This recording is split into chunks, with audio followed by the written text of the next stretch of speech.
Hey everyone. So today I want to talk about some life changes I'm reverting back to, and I'll give a little backstory on that. First of all, I'm going to go back. Let me adjust this camera so you can see me better while I sit here and swing. What was I saying? Oh yeah, let me tell you what I'm doing, and I'm going to give you the reasons why. I'm going back on keto, and I'll give you a little backstory. I was on keto after I was a coach for Herbalife.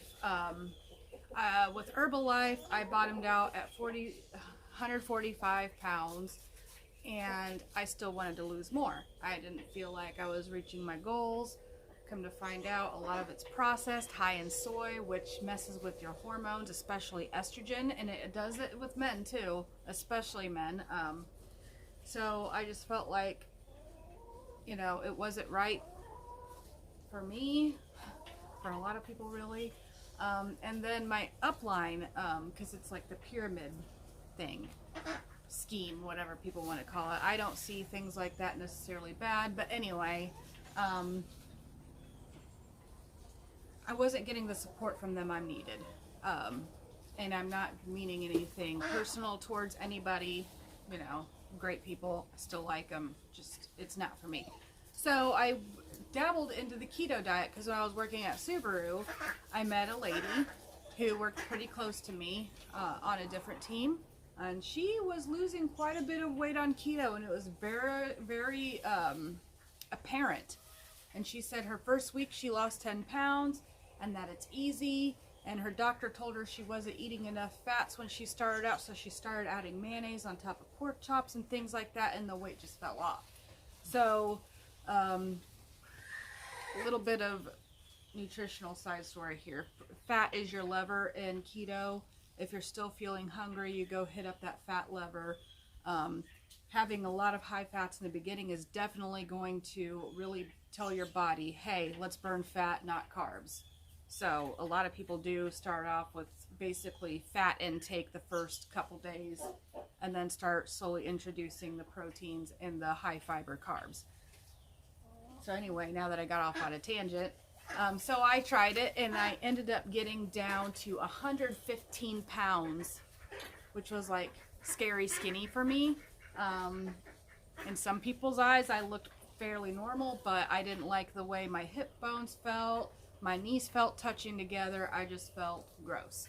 So I went to low carb / keto, just kind of cycled from that and had more cheat days and things of that nature, and I was doing just fine. That was a great maintenance plan for me. Then I moved down to Kentucky and with my sister and my brother-in-law. I met a man while down here, and a great friends, and we would like to go out to eat quite a bit. And I'm moving to the South. Of course I want to try more Southern cuisine and stuff, and everybody else around here is doing it. Why not? So I did indulge with that, and I noticed for a while, hey, I need to back off, and then so I'd go back to keto, and then my man wouldn't tell me anything. I've had exes before telling me, you're fat, you're getting fat, while they're sitting there with their love handles and big bellies and stuff. I felt like, who are you to say anything? But it did motivate me to stay in my mind frame, which for that I am thankful of. But this is all me. My man has never told me you're getting fat or anything like that. He says, I still think you're sexy, but he has mentioned once you don't want to get huge. It probably wouldn't hurt to lose a few pounds, but that's all he's ever said. He's never been super mean like my ex was. So anyway, I guess what's triggered me to go back into keto, and I don't have a scale at the house. Neither one of us want to see what the scale says. I think a lot of ways the scale is horrible for people's self-confidence for what's actually going on in their body. It is, however, a great tool to monitor things that is going in your body. So please don't be a scale addict. What did it for me was these pants right here.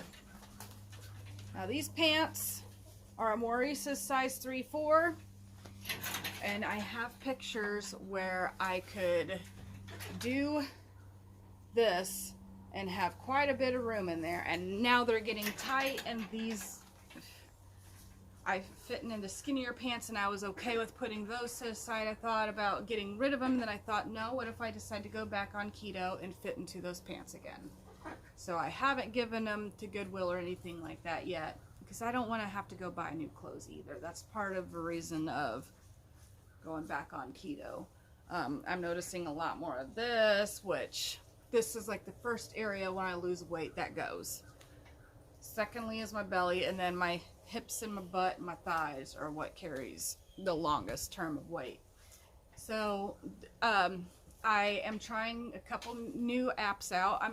I also forgot to say I am doing intermittent fasting too.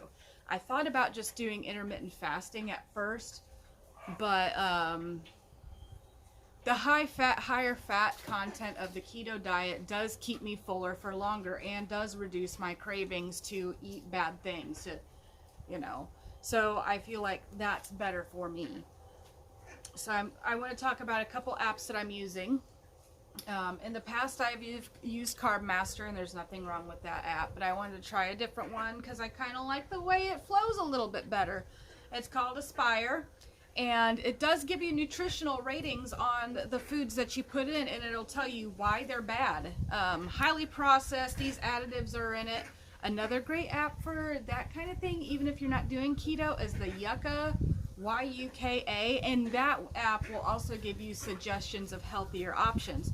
I just downloaded the Aspire and the Yuka app today and yesterday, and I'm actually liking the nutritional insight on them. Aspire also will tell you what kind of vitamins and minerals you're lacking on, so that's excellent. Like, sometimes you're like, well, I don't feel as energetic or whatever as I should, or I feel wrong on this diet. Maybe it's because you're not getting enough nutrition, and so it can help monitor that too and prevent horrible things from coming down the road because of dietary lack thereof, supplement nutrition, whatever, however you want to word that. So I'm thinking that those are going to be great tools for me. I've been taking a multivitamin anyway, so I'm excited. Like, do I need to add anything else? You know, I add potassium because of one of my blood pressure pills is chlorthalidone, which is also a water pill, and it depletes my electrolytes, especially my potassium. So I do take potassium supplements. So the intermittent fasting app, I'm not sure what it's called, but I do have pictures, and I'm going to insert the pictures all around here about what it looks like on my desktop. If I can find links for them, I will share them down in the description box, and I think with Google Play I should be able to share it. If not, at least I want to show you what the icons look like so you can try to find them yourself. The intermittent fasting app, I'll talk a little bit more about that. I am starting off with a 14-10 cycle, which means 14 hours of fasting, 10 hours of eating time. And even if you're not doing the keto diet, it does take your body into a ketosis state for after a certain amount of hours of fasting. And it also talks about what levels you're at in your fasting and the benefits of them. So if you fast for 3 days, you're getting like cell renewal and things like that, but they don't recommend fasting for over 3 days, I believe, because it could do worse than good. Kudos to you who can never fast for 3 days, because I like food, and it's probably not the best idea with my blood pressure to fast for 3 days. But I don't know, I guess I'll have to see if and when I'm ready, talk to some people who might know more about that than I do. But you can change your cycles, your eating time and fasting cycles in the intermittent fasting app. But this is a good baseline to start off with. And honestly, today, since I've been eating keto for a couple days now, I felt like I could have fasted longer. So that's incredible. What else do I want to say?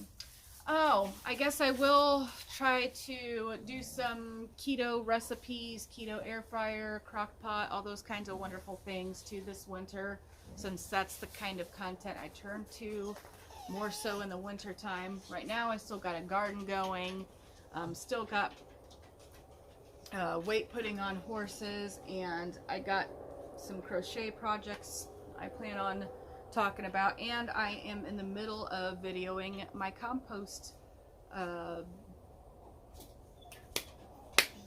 bin video. And I found out some interesting things about 2 different kinds of paints since I've started this little side project. Anyway, I was going to go into that, but that's irrelevant, and those are for upcoming videos. So thank you for joining me with this video. If you need help and support with keto, hey, accountability never hurts. I'm there for you. I'm not an expert by any means. I have just done this diet before and for over a couple years, you know, so I'm not stupid to it, nor am I an expert. So I'm just sharing the tools of the trade, what I am doing, what works for me, and obviously you can play around too and see what works for you. But thank you anyway for stopping by, and I love you, and so does Jesus. God bless.